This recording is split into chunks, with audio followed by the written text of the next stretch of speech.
트럼프 대통령과 제롬 파월 연방준비제도 의장이 결국 루비콘 강을 건넜습니다. 미 법무부가 파월 의장에 대한 수사를 시작하고 형사기소 가능성을 시사한 것이 발단이 됐는데요. 그동안 트럼프 대통령의 계속된 압박에도 침묵으로 대응하던 파월 의장, 이례적으로 성명을 내고 정치적 보복 수사다 이런 입장을 밝혔죠. 자, 글로벌 경제 오늘은 트럼프 행정부가 곧 임기가 끝나게 된 이 연준 의장에게 사법의 칼날을 들이대면서 압박하는 이유가 무엇인지 살펴보겠습니다. 3프로TV 언더스탠딩 김상훈 기자와 함께합니다. 어서 오세요. 네, 안녕하세요. 자, 법무부가 이제 파월 의장 수사를 하는 거죠? 네, 바람잘 날이 없는 것 같은데. 그렇습니다. 네. 지난 9일에 미국 법무부가 제롬 파월 미 연준 의장에게 대배심 소환장이라고 하는 걸 발송을 합니다. 네. 이 대배심 소환장이 뭐냐면 검찰이 피의자를 형사범죄로 기소할지 결정하기 위해서 시민들로 구성된 배심원단 앞에서 증언을 하거나 혹은 증거 자료를 제출하도록 하는 법적 명령입니다. 네. 이 대배심 소환장이 발부됐다는 것은 미국 법무부가 파월 의장이 한 행위를 형사범죄로 보고 수사를 개시했다라는 뜻이기도 하고요. 그렇죠.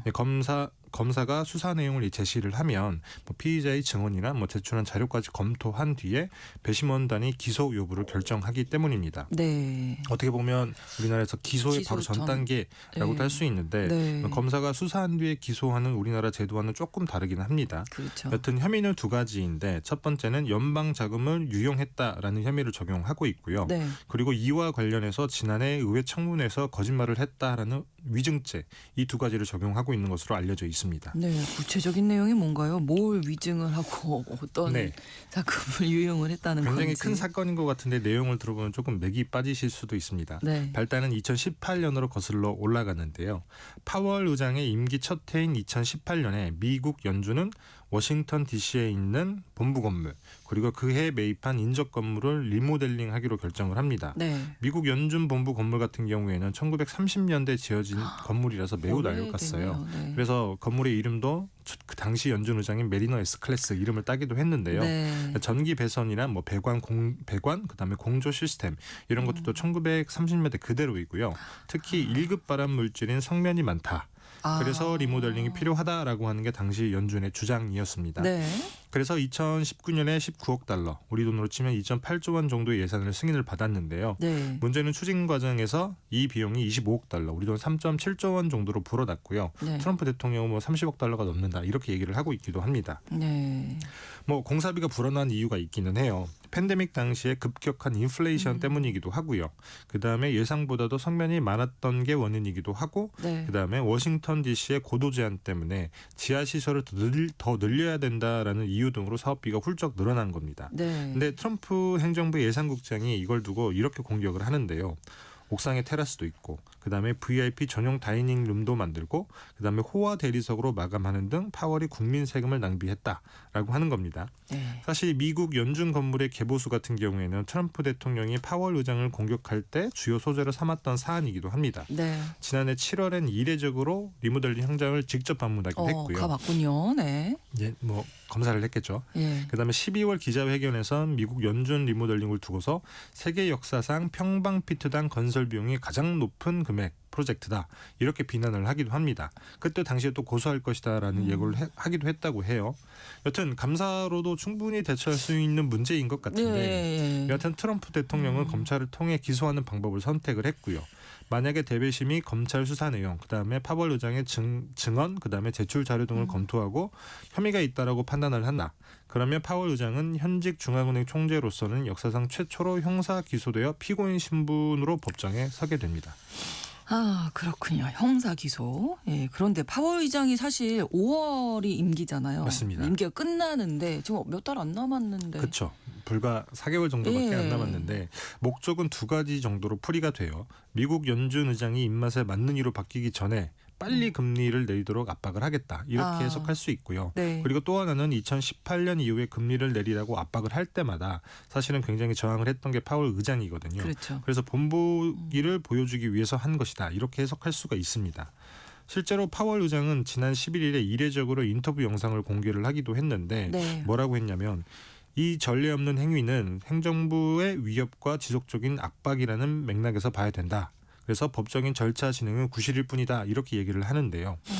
그리고 이번 형사기소 위협은 연준이 대통령의 선호에 따르기보다는 공공의 이익에 부합하다고 판단되는 방향에 따라 금리를 결정해 왔기 때문에 발생한 결과다. 이렇게 얘기를 하는데 아주 쉽게 말씀을 드리자면 말 안 듣다가 찍혀서 보복을 당하고 있다.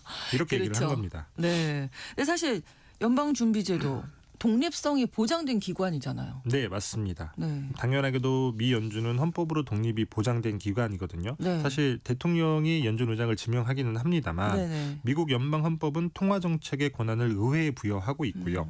연준의 통화 정책 수립 권한은 연방 의회로 온 것이기 때문에 헌법상 행정부에 속하지 않습니다. 그러니 당연히 뭐 대통령이 지명을 했다고 하더라도 예. 행정부의 수반이 대통령의 말을 들을 필요가 없고요. 하지만 이번 사태에서도 알 수 있듯이 단순히 말을 안 들어서 사이가 안 좋다라는 정도가 아니라 네. 트럼프 대통령이 파월 의장에게 적개심을 가지고 있을 정도라고 볼 수 있는데요. 네. 널리 알려졌다시피 사실 파월 의장은 트럼프 대통령이 2017년에 지명했습니다만 그렇죠. 그리고 2018년에 취임한 파월 의장이 미국 경제의 과열을 막기 위해서 금리 인상 기조를 이어갔었습니다. 근데 트럼프 대통령은 이걸 자신이 일군 경제 성과를 훼손하려 한다라는 시도로 받아들였고요. 그때부터 공개적으로 연준을 공격하기 시작했는데 그래서 파월 의장을 향해 미치광이라고 부르는 등 원색적인 비난을 하기도 했었죠. 늘 말씀드리지만 이게 단어 사용이 조금 맞습니다. 과격하다. 굉장히 이런 원색적이죠. 예, 생각이 되는데 트럼프 대통령이 그러니까 미 연준을 독립기관으로 생각하지 않는 것 같아요. 뭐 요즘 헌법과 이런 법률상은 그러한데 네. 트럼프의 대통령의 인식은 조금 다릅니다. 네.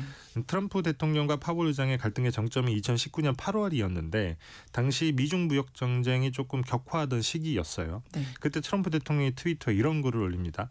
우리의 더 큰 적은 누구인가? 제롬 파월인가? 시진핑인가? 오. 그러니까 대통령이 자국의 중앙은행 총재를 미국이 적국으로 규정한 어떻게 보면 명시적이진 않긴 합니다만 그렇죠. 네. 여튼 중국의 국가주석과 같은 수준의 나쁜 사람이다라고 공개적으로 공격을 한 거예요. 뭐 자기 말을 들어야 하는데 듣지 않으니 중국 국가주석처럼 나쁜 사람이다. 이런 맥락인 건데 어디에도 중앙은행이 독립기관이다라는 인식은 없습니다. 네. 그래서 2기 행정부가 시작된 2025년에도 비난은 이어졌죠. 그렇죠. 지난해 내내 파월 의장에게 사임을 종용을 했었고요. 네, 네, 네. 금리를 동결할 때는 너무 늦는 제롬 파월이 뭐 또 해냈다. 뭐 이런 식의 말을 하면서 조롱을 하기도 했습니다. 친 트럼프 인사를 미 연준 이사회에 넣기 위해서 리사 쿡 이사를 주택담보대출 사기 혐의로 해임을 시도하기도 했었고요. 물론 법원이 문제를 제기하면서 아직 자리를 지키고 있기는 합니다만 여튼 바이든 행정부를 제외하면 트럼프 대통령은 계속 파월 의장의 임기 동안 연준을 쉬지 않고 흔들었던 겁니다. 그렇습니다. 자, 그럼 우리가 잊지 말아야 할 건 헌법상 독립기관인데 네. 이렇게 형사 기소해서 연준 의장을 해임할 수 있는 건가요? 뭐 할 수 있기는 합니다. 아, 그래요? 자세히 설명을 드리자면 네. 미 법적으로. 연방준비제도법은 연준 이사의 임기를 14년, 네. 의장 같은 경우에는 4년 그리고 재임할 수 있다. 이렇게 규정을 하고 있는데 네. 단순히 금리를 내리지 않는다라는 정책 판단은 해임의 사유가 될 수 없기는 해요. 이게 1935년 험프리스 익스큐터 케이스로 확립된 판례인데 네. 험프리스 익스큐터 케이스가 뭐냐면 1933년도에 비슷한 일이 있었습니다. 당시 프랭클린 루즈벨트 대통령이 미 연방거래위원회, 네. 우리나라로 치면 공정거래위원회의 위원인 윌리엄 험프리에게 사임을 요구합니다. 이 사유가 똑같은데 험프리가 자신의 뉴딜 정책을 지지하지 않는다. 네. 이게 이유였어요. 근데 당연히 험프리 위원 같은 경우 사임을 거부했겠죠. 네. 그랬더니 이제 해임을 해버린 건데 험프리 위원이 이 해임이 부당하다면서 소송을 제기했고요. 소송 도중에 그가 사망하자 그의 유가족 유가족이 소송을 이어갔고 결국에는 이깁니다. 그래서 그렇군요. 판결의 요지는 이러한 건데 대통령이 행정부의 순수 관료를 마음대로 해임할 수 있긴 하지만 의회가 만든 준입법적인 기관 그다음에 준사법적인 독립기관의 위원은 마음대로 해임할 수 없다라는 겁니다. 물론 예외가 있어요. 정당한 사유가 있을 때에 한해 대통령이 해임할 수 있는데 이 정당한 사유의 범위가 직무태만이나 직권남용 그다음에 부정행위 같은 이런 사유로 제한이 됩니다. 네. 트럼프 대통령이 리모델링 위증 그다음에 네. 그 공급 유용 네. 공급 유용 예, 유용. 네. 이걸 문제 삼은 이유도 여기에 있습니다. 형사범죄 혐의를 씌워서 부정행위 요건을 충족시키면 네. 임기가 만료되지 않더라도 해임할 수 있게 되는 겁니다. 그렇군요. 근데 사실 그동안에 금리 인하를 안 하진 않았거든요. 맞습니다. 예. 근데 왜 자꾸 또 금리를 내리라고 하는 건지. 뭐 속된 말로 성에 안 찬 거겠죠. 충분치 않군요. 맞습니다. 파월 의장 폭이. 같은 경우에 지난해 세 차례에 걸쳐서 기준금리를 3.5에서 3.75%로 낮췄는데 하지만 추가 인하에는 여전히 신중하기도 합니다. 그렇죠. 네. 당연히 물가 상승률이 미국 연준의 목표치인 2%를 넘어서고 있기 때문인데 네. 트럼프 대통령 입장에서는 금리를 쉽게 안 내리는 미국 연준이 눈에 가시일 수밖에 없는 게 트럼프 대통령 같은 경우는 금리를 1%까지 낮춰야 된다라고 주장을 하거든요. 네. 일단 그런 이유가 재정 적자 문제가 있어요. 미국 연준이 금리를 내려줘야 재정 속도가 늘어나는 속도가 당연히 늦춰지는 것이고요. 그다음에 미국 경제가 나홀로 견고한 성장세를 이어가고 있기는 합니다만 네. 그럼에도 트럼프 대통령은 자신이 목표를 달성하기 위해서는 저금리가 필수적이다라고 하는 생각을 가지고 있습니다. 특히 최근에 AI 산업에 대한 막대한 투자가 어떻게 보면 미국 경제 성장세를 이끌고 있는데 네. 이 막대한 투자가 대부분은 금융을 통해서 이루어집니다. 그렇죠. 그러니까 금리가 낮을수록 투자가 더 많아질 테고 예. 그래야만 경제 성장세를 이어갈 수 있다. 이렇게 생각을 하는 것이고 더욱이 물가가 그리 높지 않다라고 하는 게 트럼프 대통령의 판단입니다. 뭐 당연히 파티가 무르익을 때 펀치볼을 치우면서 찬물을 끼얹는 역할을 하는 게 중앙은행의 역할이거든요. 네. 근데 파티를 연 호스트, 그러니까 트럼프 대통령 입장에서는 당연히 네. 파티가 끝나는 게 마음에 안 들 수밖에 없는 거죠. 그렇죠. 네. 자, 그러면 이제 트럼프와 파월의 이 대결이 어떻게 끝날까요? 일단 파월이 자진 사퇴하진 않을 것으로 예상이 됩니다. 네. 임기가 얼마 남지 않기도 했고 기소가 이루어진다고 하더라도 연방 대법원까지 법적 투쟁을 할 수 있기도 하고요. 사실 리사콕 연준 의장도 그렇게 자리를 지키고 있습니다. 또 의회 반발도 만만치가 않은 게 공화당의 상원 의원까지도 모든 연준 지명자의 인준을 거부하겠다.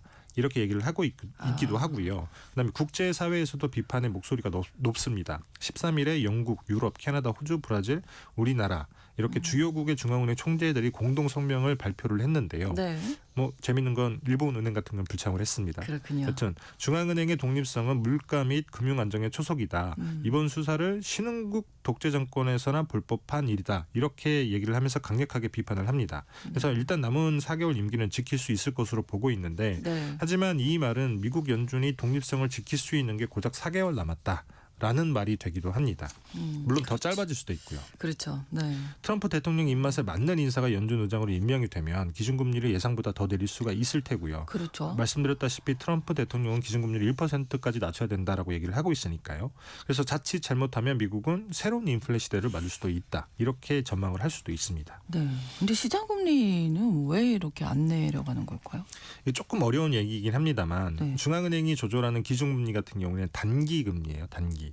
그래서 단기. 한국은행의 경우에는 7일물 환매 조건부 채권을 기준으로 금리를 조정을 하는데 네. 하지만 우리가 체감하는 시중금리라는 것은 보통은 그보다 훨씬 기한이 긴 대출금리입니다. 몇 년이죠. 그래서 예. 장기금리라고 보시면 네, 되는데 네. 보통 이런 대출의 금리는 1년 이상의 채권금리에 영향을 받습니다. 그래서 장기금리로 갈수록 중앙은행이 정하는 기준금리에 영향을 받지 않고 경기 상황을 반영하기 마련이에요. 네. 그래서 경제 주체들이 경제가 계속 성장할 것이다라고 예상을 하게 되면 네. 기준금리와 관계없이 돈을 꾸려는 사람이 당연히 많아질 거 아니겠습니까? 그렇죠. 그러면 장기 채권의 금리를 반영하는 시장 금리는 오를 수밖에 없습니다. 그래서 경제가 성장한다라는 얘기는 물가가 오를 것이다라는 말과 같은 말이고 네. 그래서 이론적으로는 장기 금리는 명목금리 플러스 기대 인플레이션이다.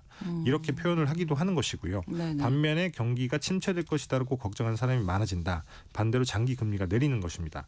사람들이 돈을 안 꾸기 때문인 건데 그렇죠. 지금은 미국 경기가 좋기 때문에 기준금리를 내려도 여전히 장기금리가 높은 상황이고요. 이 때문에 우리나라에서도 대출금리가 그리 쉽게 내리지 않는 것입니다. 그러니까 이게 미국만의 얘기가 아니라 우리도 좀 알고 있어야 되는 내용인 거예요. 네, 맞습니다. 바다 건너 불구경할 상황은 아닌 것 상황은 같은데 아닌 것 같은데요. 미국 연준의 독립성이 침해가 된다라고 하면 사실 글로벌 금융시장이 어떻게 변할지 아무도 알 수가 없어요. 그렇죠. 미국 연준의 통화정책이라고 하는 게 전 세계의 돈의 흐름을 조정하는 정책이라고 볼 수 있는데 네. 근데 트럼프 대통령은 이걸 미국의 성장률을 높이는 데만 쓰겠다. 이렇게 얘기를 하고 있는 것이기 때문인데요. 글로벌 금융시장이 어떻게 될지 알 수가 없는 게 금융시장이 가장 싫어하는 게 사실 불확실성이거든요. 그렇죠. 그래서 여하튼 예. 우리도 사실 어떻게 변할지 모르겠지만 여러 시나리오를 만들어보고 네, 충분히 네, 네. 준비를 해야 될 것 같다라는 말씀을 드려야 될 것 같습니다. 예, 또 한 가지가 이제 의장의 임기는 5월에 끝나는데 네. 끝나고 나도 그 이사로서의 임기는 계속되는 거잖아요. 아 그렇죠. 네. 그거를 아예 원천 차단하기 위한 것이다. 뭐 이런 얘기도 나오던데 뭐 그럴 수 있습니다. 그럴 수 있습니까? 네. 네. 그러니까 아예 그냥 없었으면 좋겠다. 제롬 파월 의장이. 네. 네.